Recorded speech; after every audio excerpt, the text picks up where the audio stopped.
আসসালামু আলাইকুম।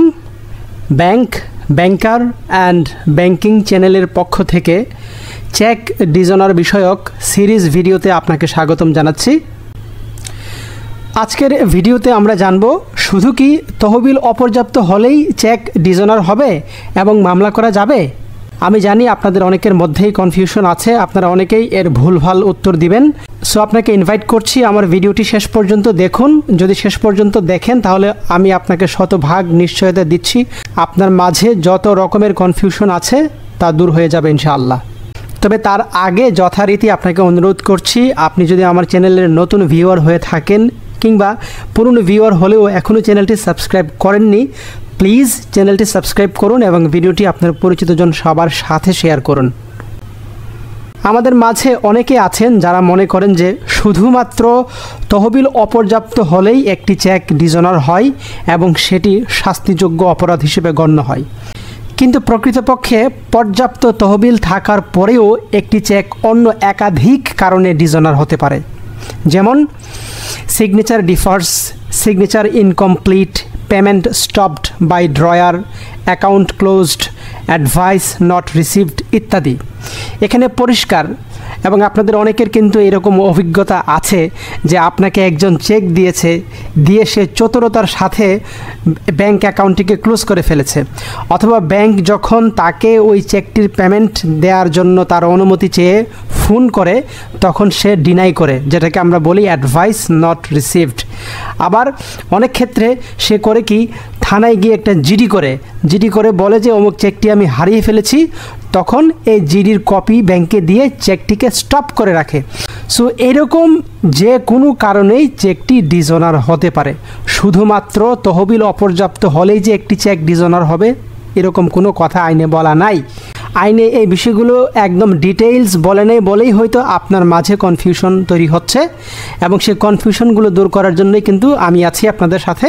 সো আমরা যেটা বুঝলাম সেটা হচ্ছে যে তহবিল অপর্যাপ্ততার কারণে চেক ডিজনার না হয়ে আমলযোগ্য অন্য যে কোনো কারণে চেক ডিজনার হতে পারে, যে সকল কারণগুলোর মাধ্যমে চেক দাতার প্রতারণাপূর্ণ মনোভাব প্রমাণিত হয় এবং তখন সেটি চেক ডিজনার হিসেবে গণ্য হবে এবং চেক দাতার জন্য তা শাস্তিযোগ্য অপরাধ হিসেবে গণ্য হবে। 138 ধারা অনুযায়ী চেক ডিজনারের প্রাথমিক কারণ হইল ব্যাংকের হিসাবে অপর্যাপ্ত তহবিল বা ইনসাফিসিয়েন্ট ফান্ড। অর্থাৎ ইনসাফিসিয়েন্ট ফান্ড বা তহবিল অপর্যাপ্ততা এটাই কিন্তু চেক ডিজনারের একমাত্র কারণ নয়। আমি আপনাদেরকে যে বিষয়টা বোঝাইতে চাচ্ছি এটাই কিন্তু হচ্ছে সেটা যে তহবিল অপর্যাপ্ততাই একমাত্র ডিজনারের কারণ নয়, অন্য একাধিক কারণে চেক ডিজনার হতে পারে। এবং অপর্যাপ্ত তহবিল ছাড়া অন্য যে কোনো কারণে যদি চেক ডিজনার হয় তাহলে সেটাও 138 ধারায় একটি অপরাধ হিসেবে বিবেচ্য হবে এবং আপনি আইনের আশ্রয় নিতে পারবেন। তাহলে 138 ধারার মূল যে কথা সেটি হচ্ছে প্রথমত চেকটি ডিজনার হতে হবে, সেটা যে কারণেই হোক না কেন, এবং ডিজনার হলেই সেটি একটি অপরাধ হিসেবে গণ্য হবে। এবং এক্ষেত্রে চেক গ্রহীতা আইনের আশ্রয় নিতে পারবে, অর্থাৎ সে এনআই অ্যাক্টের 138 ধারায় মামলা করতে পারবে। যদি সেটা কোম্পানি হয়ে থাকে তাহলে 138 ধারার সাথে 140 ধারাও বিবেচ্য হবে। তবে এক্ষেত্রে চেক গ্রহীতা অর্থাৎ যিনি মামলা করবেন তার কিন্তু কিছু সতর্কতা খুব জরুরি। আমরা যেটা বলেছি যে চেক ডিজনার হলেই কিন্তু আপনি মামলার আশ্রয় নিতে পারবেন, কিন্তু দুইটা বিষয় আপনাকে মাথায় রাখতেই হবে, না হলে কিন্তু চেক ডিজনার হওয়া সত্ত্বেও আপনি মামলার আশ্রয় নিতে পারবেন না। কী সে দুইটা বিষয়?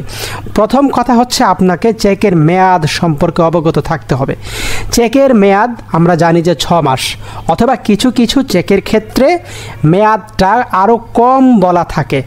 ঠিক আছে, সো চেকে যদি কোনো মেয়াদ উল্লেখ করা না থাকে সেক্ষেত্রে আপনাকে বুঝতে হবে যে চেকের গায়ে যে তারিখ লেখা আছে সেই তারিখ থেকে 6 মাসের মধ্যে আপনাকে চেকটি ব্যাংকে প্রেজেন্ট করতে হবে। আর চেকে যদি বলা থাকে যে এই চেকটি 2 মাসের জন্য ভ্যালিড বা 3 মাসের জন্য ভ্যালিড, তাহলে চেকের যে তারিখ সেই তারিখ থেকে 2 মাসের মধ্যেই, অথবা 3 মাসের কথা বলা থাকলে 3 মাসের মধ্যেই চেকটি ব্যাংকে উপস্থাপন করতে হবে। দ্যাট ইজ 6 মাস, অথবা চেকে যে মেয়াদ উল্লেখ থাকবে এই 2 মেয়াদের মধ্যে যেটা কম সেই সময়ের মধ্যে আপনাকে চেকটি ব্যাংকে উপস্থাপন করতে হবে। এখন কারো কারো মনে হয়তো প্রশ্ন জাগতে পারে যে আমি কি কেন 6 মাস অপেক্ষা করব?